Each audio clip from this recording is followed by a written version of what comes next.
મૂળ વાત બધાની એક જ છે કે ગુજરાતી ભાષા છે એના માટેનો પ્રેમ જીવતો રહેવો જોઈએ, આપણે હોઈએ કે ન હોઈએ.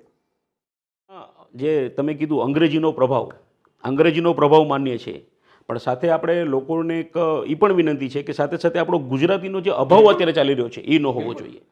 પરમેનન્ટ અને ટેમ્પરરી હું બોલ્યો, એની સાથે એ જ ક્ષણે હું બોલ્યો કે કામ ચલાવ અને કાયમી, આટલી ખબર આપણને હોવી જોઈએ. સાચી વાત છે.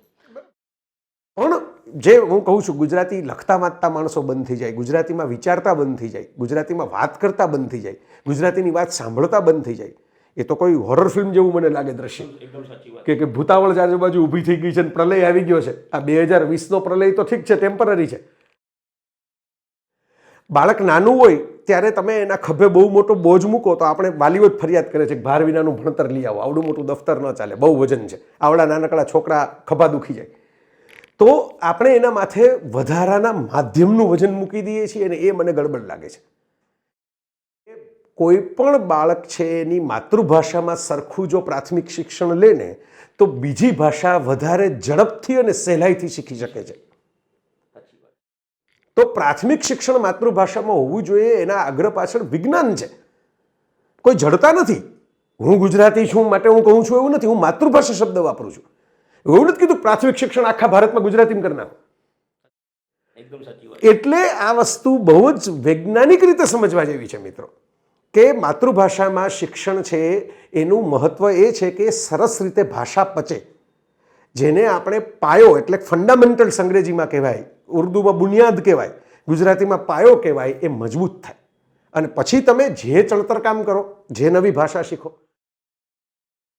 એટલે તમે જોજો મમ્મીઓ બહુ આગ્રહ કરે ખાસ કરીને કે ગુજરાતી નહીં ઇંગ્લિશ જ. સાવ સાચી વાત છે, હું તમને ના જ નથી પાડતો. અંગ્રેજી જોઈએ જોઈએ ને જોઈએ જ. કોઈ માણસ એમ કે અંગ્રેજી વગર મારું ગાડું ચાલી જાય તો એ ખોટો છે, દંભી છે, જૂઠો છે. સાચી વાત છે, એકદમ સાચી વાત છે. આ બહુ નિખાલસ વાત તમને કરી દઉં. એકદમ સાચી વાત છે. બરાબર, અંગ્રેજી વગર ન ચાલે. જગત આખાની એક લિંક લેંગ્વેજ, જેને અંગ્રેજીમાં જ મારે શબ્દ વાપરવો પડે, લિંક. બરાબર, અંગ્રેજી સરસ જોઈએ, અંગ્રેજી આવડવું જોઈએ. આજના જમાનામાં જરૂરી પણ છે, કારણ કે લિંક લેંગ્વેજ એટલે દુનિયાને જોડતી ભાષા છે. ગુજરાતી માધ્યમની શાળાઓએ આ પડકાર લેવાની જરૂર છે રાજેશભાઈ, કે અમે ગુજરાતી માધ્યમની શાળા ચલાવીએ અને સારા શિક્ષકો રાખીને સારું વાતાવરણ, જેની નવી શિક્ષણ નીતિમાં ખાસ ઉલ્લેખ કરવામાં આવ્યો છે, લેંગ્વેજ લેબોરેટરી. કે કાનમાં પહેલા ઇયરપ્લગ ભરાવીને તમારે ભાષાના ઉચ્ચારણો શીખવાડવાના, કોમ્પ્યુટર ઉપર સામે એની આખો કોર્સ આવે ભાષા શીખવા માટેનો, એનો ઉપયોગ કરીને પણ શ્રેષ્ઠ અંગ્રેજી કરો. એમ સરસ અંગ્રેજી કેળવવા માટે પ્રાથમિક શિક્ષણમાં, ફરીવાર પ્રાથમિક શિક્ષણમાં ઘૂંટી ઘૂંટીને, આમ બોલવામાં તો અંડરલાઈન થાય નહીં, બાકી આપણે બોલ્ડ ટાઈપ કરીને રેડ અંડરલાઈન એમ સમજવાનું. તો પ્રાથમિક શિક્ષણમાં તમારે માધ્યમ અંગ્રેજી કરવાની જરૂર નથી, નથી, નથી ને નથી. માધ્યમ ગુજરાતી ચાલી શકે, અંગ્રેજી ઉત્તમ થાય ગુજરાતી સાથે. અમે તો વગર માધ્યમ અંગ્રેજી બોલતા સાંભળતા લખતા થઈ ગયા. રાજેશભાઈ, આ મને બહુ અગત્યનું લાગે છે કે ગુજરાતી માધ્યમની શાળાઓ સરસ જો અપડેટ નહીં થાય, સરસ રીતે અંગ્રેજીની આવી લેંગ્વેજ લેબ ઊભી નહીં કરે, સારા શિક્ષકો નહીં રાખે, તો મુશ્કેલી પડવાની. કારણ કે હું ને તમે બધાને પ્રિસ્ક્રિપ્શન આપી દેશું, કાલથી ગ્લુકોઝના બિસ્કિટ ખાઓ, પણ ગ્લુકોઝના બિસ્કિટ મળતા નહીં હોય માણસ ખાશે શું? એકદમ સાચી વાત છે. આપણે એટલી જ વિનંતી છે મારી બધાને હાથ જોડીને, કે સરકારને, સમાજને, શાળા સંચાલકોને અને શ્રેષ્ઠીઓને, કે તમે અંગ્રેજી સરસ ભણાવી શકે એવા શિક્ષકો જો તૈયાર નહીં કરો તો પેલું ગોળા અને ગોફણ એવી સાથે બે જતું રહેશે. તો આ માધ્યમવાળો પ્રશ્ન ઉકેલાશે નહીં. માધ્યમવાળો પ્રશ્ન આ વાલીઓના હાથની વાત નથી, આ મારા કે રાજેશભાઈના એકલાના હાથની વાત નથી. આ સરકારે અને શ્રેષ્ઠીઓએ ભેગા થઈને પ્રયત્ન કરવા પડે. એટલે એ ફેરફાર મારો ખીચડી ઉકેલ છે કે તમે જે લખાણ છે એ ગુજરાતીમાં રાખો, બરાબર, પણ એના જે પારિભાષિક શબ્દો છે એ ગુજરાતી અને સંસ્કૃત પ્રચુર ગુજરાતીને બદલે ઓરિજિનલ અંગ્રેજી જે છે, ઓરિજિનલ શબ્દ જો અંગ્રેજી જ બોલું છું એ રાખો. તો શું થાય કે બાળક જ્યારે ઉચ્ચ શિક્ષણ લેવા માટે એ વિષયનું જાય ત્યારે એને પેલા શબ્દની વાત ક્લિયર હોય કે ઘનતા મારે નહીં, ડેન્સિટી જ છે. હા, એટલું કરી શકાય કે ભાષા બાળકના કાને પડે અને જીવંત રહે એના માટે કાઉન્સમાં અથવા તો સ્લેશ કરીને, એટલે આડી લીટી કરીને તમે એમ લખી શકો ડેન્સિટી, ઘનતા. એ વધારે વ્યવહારુ ઉકેલ છે. કે પછી અરેબિક હોય, કોઈ જોર્ડનના હોય, કોઈ સાઉદી અરેબિયાના હોય, ફાંકડું અંગ્રેજી બોલે, ફાંકડું અંગ્રેજી લખે, અંગ્રેજીમાં જવાબ આપે, અંગ્રેજીમાં વાત કરે, ભણ્યા ઓક્સફર્ડમાં હોય, મોટા કુટુંબના સંતાનો હોય, સારી સારી જગ્યા હોય જઈને ભણ્યા હોય, પણ એમના મોબાઈલમાં, એમના કોમ્પ્યુટરમાં એમની માતૃભાષા વાંચી ન શકે ને એવા કોઈ મેં નથી જોયા. તમે એ આરબ સાથે વાત કરતાં કરતાં, એ મોંગોલિયન સાથે વાત કરતાં કરતાં જો જુઓ ને તો મેસેજ ટેક્સ્ટ આવે ને તેના મોબાઈલમાં એની ભાષા હોય જ. મુંબઈમાં મેં એવા છોકરા છોકરીઓ જોયા છે કે જેને હું મારું પુસ્તક આપું એટલે એમ કે અમે તમને સાંભળ્યા છે યુટ્યુબમાં, પ્લેનેટ જેવી તમારી ચેનલ જોઈએ છીએ, પણ બુક નથી વંચાતી. કારણ કે બુક વાંચવીમાં આ શબ્દો ન ઉકલે. અમેરિકામાં જોઈને તો હું તો માફ કરું કે ચાલો હવે એ વાતાવરણ જ જુદું છે, ત્યાં જુદું છે. ખરેખર તો ઉલટું છે, ત્યાં તો વધારે લોકો. કેનેડામાં હું ગયો હતો કે જ્યાં ગુજરાતી શીખવાડવા માટેની ક્લાસ ચાલે છે. આપણા ગુજરાતી મિત્રોએ ભેગા થઈને ક્લાસ શરૂ કર્યા છે કેનેડામાં, અલ્બર્ટા રાજ્યની અંદર છે. તો આ વસ્તુ આ બહુ ગંભીર મુદ્દો છે મિત્રો. આવું જગતમાં ક્યાંય નથી થયું. અમેરિકાનો કોઈ માણસ અમેરિકામાં કામ કરીને ઇટાલિયન કે સ્પેનિશ ભૂલી ગયો હોય કે મેક્સિકન પોતાની પેલા કર્મચારીઓ આવે છે ત્યાં હોટલમાં કામ કરવા, એટલે કે એને મેક્સિકન વંચાતું જ બંધ થઈ જાય એવું નથી થતું. આ માત્ર ને માત્ર ગુજરાતમાં થાય છે. ઇવન મહારાષ્ટ્રમાં થોડું ઓછું થાય છે. મરાઠી તો બધા બોલી જ શકે છે, મરાઠી તો સમજે જ છે. શ્રેષ્ઠ આપણે ટેકનોક્રેટ પેદા કર્યા હોય તો દક્ષિણ ભારતે પેદા કર્યા. વિજ્ઞાનમાં પણ મોટાભાગના આપણા વિજ્ઞાનીઓ છે એ દક્ષિણ ભારતમાંથી આવ્યા. મોટાભાગના બહુ સારું હિન્દી ન બોલી શકે, થોડું આમ બોલે તો ખબર પડી જાય કે આ પેલું ફ્લેવર જરા દક્ષિણની છે. પણ વિચાર કરો, આ મિત્રો જ્યારે બધા અંગ્રેજીની અંદર બોલે છે ત્યારે એમાંનો એક પણ માણસ એમ નહીં કે મને તામિલ વાંચતા નથી આવડતું, મને કન્નડ વાંચતા નથી આવડતું. માત્ર ગુજરાતીઓએ એવું માની લીધું છે કે આમાં નફો નથી ને એટલે આ ભાષા મૂકો પડતી. અને ગર્વભેર કહે છે કે અમને અમારા બાળકોને ગુજરાતી નથી આવડતું. કોણે કરવાનું? જે શરમ આવી જોઈએ એમને. મોરારી બાપુ એક વખત એક બહુ અમેરિકામાં જાહેરમાં કાર્યક્રમમાં વાત કરેલી, બહુ અગત્યની વાત હતી કે તમે બીજું કાંઈ ન કરી શકો તો કાંઈ નહીં, તમારા છોકરાઓને ઘરે ગુજરાતી લખતા વાંચતા સાંભળતા તમે કરી દીધા છે કારણ કે તમે ગુજરાતી બોલો છો, તો લખતા વાંચતા તો કરો. એના માટે તમારે ક્યાં કોલેજની જરૂર છે? અને આ વૃત્તિ જ કાઢી નાખો કે અમારા છોકરા ગુજરાતી નથી વાંચતા. આમાં હું છોકરાઓનો વાંક નહીં કાઢું, વાલીઓનો વાંક કાઢીશ. તમે આવું કહી કેમ શકો કે અમારા છોકરા ગુજરાતી નથી વાંચતા? તમારા છોકરા ધંધો કરતા શીખી ગયા ને, તમારા છોકરા ડ્રાઇવિંગ કેમ શીખી ગયા? કેમ જન્મજાત તો કોઈને કાર ચલાવતા નથી આવડતી, તો કાર ચલાવતા આવડી ગયું. કોઈ મોબાઈલ સાથે પેદા થયા હતા તો મોબાઈલના ઓપરેશન આવડી ગયા. મોબાઈલમાં વિડીયો એડિટ કરતા તમારા છોકરાને આવડી ગયા, તો તમારી ભાષા તમે ન શીખવાડી શક્યા. તો એનો અર્થ એ છે કે તમારું ધ્યાન ધંધામાં જાજુ હતું, પ્રતિષ્ઠામાં જાજુ હતું, પણ ભાષાને પ્રેમ કરવામાં ઓછું હતું. આપણે ત્યાં આટલી માતૃભાષાની રાજેશભાઈ ચર્ચા થાય છે, કેટલા મેગેઝિનો સારા કહેવાય એવા સાહિત્યના મરવાનું વાંકે જીવે છે. આજીવન લવાજમ ઉઘરાવીને થોડીક કોપી બહાર પાડે, બાકી કોપી બહાર ન પડે. ઉત્તમ જેને કહેવાય કે સકારાત્મક લખતા હોય, સારું સાહિત્ય છાપતા હોય, સારી કવિતાઓ અને વાર્તાઓ છાપતા હોય એવા મેગેઝિનોની આર્થિક હાલત તદ્દન કંગાળ છે. એકદમ સાચી વાત છે, વાસ્તવિકતા. તો જેટલા ગુજરાતીઓ મંચ ઉપર ચડીને વાત કરે છે ને, એટલા ખાલી એક વર્ષની પોતાની આવક આપી દે ને તોય મેગેઝિનોની આમ જુઓ તો 50,000 લવાજમ થવા જોઈએ.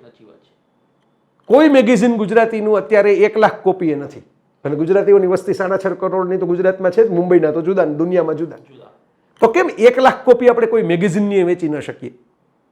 કારણ કે આપણે આપણી ભાષાનો પ્રેમ નથી, આપણને કોઈ ભાષાનો પ્રેમ નથી. આપણે હવે અંગ્રેજી એટલે શીખીએ છીએ ગામમાં વટ મારવો છે, ઇમ્પ્રેસ કરવા છે લોકોને. આ શબ્દ છે અંગ્રેજીનો, ઇમ્પ્રેશન પાડી દેવી, ઇમ્પ્રેશન પાડવી છે અને બધાને સારું સારું સારું સારું દેખાડવું છે. એટલે એવા બંધનમાં પડવાને બદલે, એવા ચોખ્ઠા બનાવવાને બદલે સારું છે એ બધું ગ્રહણ કરો ને, પણ સારું છે એ હું અંગ્રેજીમાંથી ગ્રહણ કરતી વખતે હું ગુજરાતીનું સારું શું કામ નકામું માની લઉં? સાચી વાત છે. ટૂંકમાં બીજી આપણે નવી પેઢીને સમજાવી ભાષામાં આની સાર આપી દઉં એટલે તમે આગળનો પ્રશ્ન પૂછી શકો. સાર એટલો જ છે મિત્રો કે તમે પિઝા ખાઓ, હું ખાઉં છું, અને મેં જે લોકો જાહેરમાં એની ટીકા કરતા હોય એની ખાનગી મત પાછા ખાતા જોયા જ છે, પણ એમ કે મારા દીકરાએ મંગાવ્યા એટલે ખાધા છે, કે મારી દીકરાની વહુએ એમ કીધું કે બાપુજી ખાઓ એટલે બહુ સારું લાગે એમ. એટલે એ બધા પાસે કારણો આવી જતા હોય છે પોતાના કર્મો વિશેના.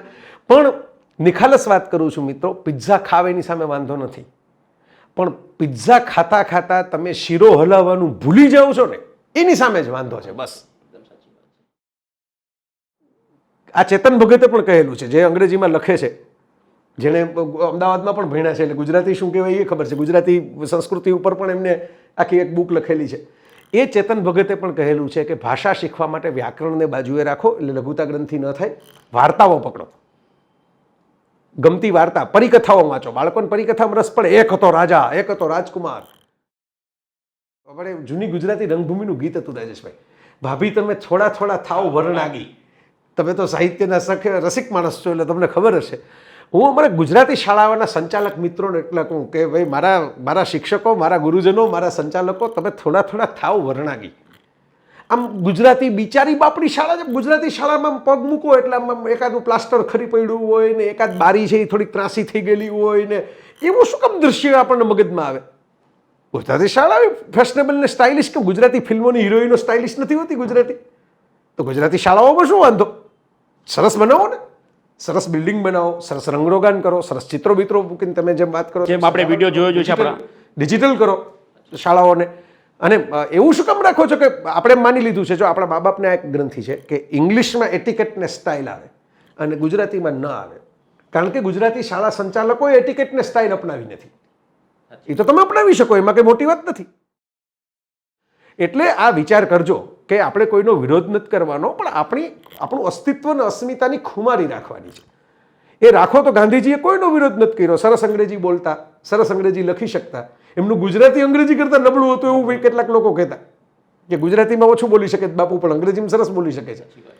પણ ગાંધીજીએ અસ્મિતા પોતાની જાળવી રાખી. મારા ચશ્મા ગોળ દાંડીવાળા તો ગોળ પહેરીશ, એમાં તમે ચોરસ પહેરો જ નહીં પહેરું. ચશ્મા 2.5 કરોડમાં વેચાણા હમણાં, જે એક અમેરિકને લઈ લીધા. અને નવજીવન જેવું ગુજરાતી છાપું ચલાવ્યું. સત્યના પ્રયોગો આત્મકથા ગુજરાતીમાં લખી, અંગ્રેજીમાં નથી લખી. અંગ્રેજીમાં અનુવાદ થયો. ગાંધીજીએ સીધું અંગ્રેજીમાં નથી લખ્યું. ગુજરાતી જે પ્રેક્ટિસ કરતો હોય સાઉથ આફ્રિકામાં બ્રિટિશરો સાથે રહીને, એ માણસ ગુજરાતીમાં લખી શકે ને, ગુજરાતી ભાષા ભૂલ્યા નહોતા. મિત્રો, આ જ પ્રતીક છે કે તમે એક બાજુથી દુહાછંદને પાળિયાની કથાએ કહી શકો અને બીજી બાજુથી હોલિવૂડમાં બનેલી ફિલ્મો જોઈને એની વાર્તાએ કરી શકો. આ આપણે થવું તો મેઘાણી જેવા થવું કે કોઈની જ તિરસ્કાર નહીં. સ્પેનિશમાંથી અનુવાદ કરી શકો અને ગુજરાતીમાંથી તમે અંગ્રેજીમાં વાત લઈ જઈ શકો. બંગાળીમાંથી કવિતા લખીને ગુજરાતના જીભે રમતી કરી શકો. જે ભાઈ જેમ એકદમ ભારપૂર્વક કીધું કે ગુજરાતી ભાષાને જ સાચવવા માટે કરીને, એના જતન માટે કરીને એનો વધુમાં વધુ ઉપયોગ જરૂરી છે. ગુજરાતી ભાષા તો જ સચવાશે જો આપણી નવી પેઢી ગુજરાતી બોલવા અને સમજવાની સાથે લખતા શીખશે અને વાંચતા શીખશે. અને એના માટે માતૃભાષાની ગુજરાતી માધ્યમની શાળાઓ બનાવવી પણ એટલી જરૂરી છે. બિલકુલ.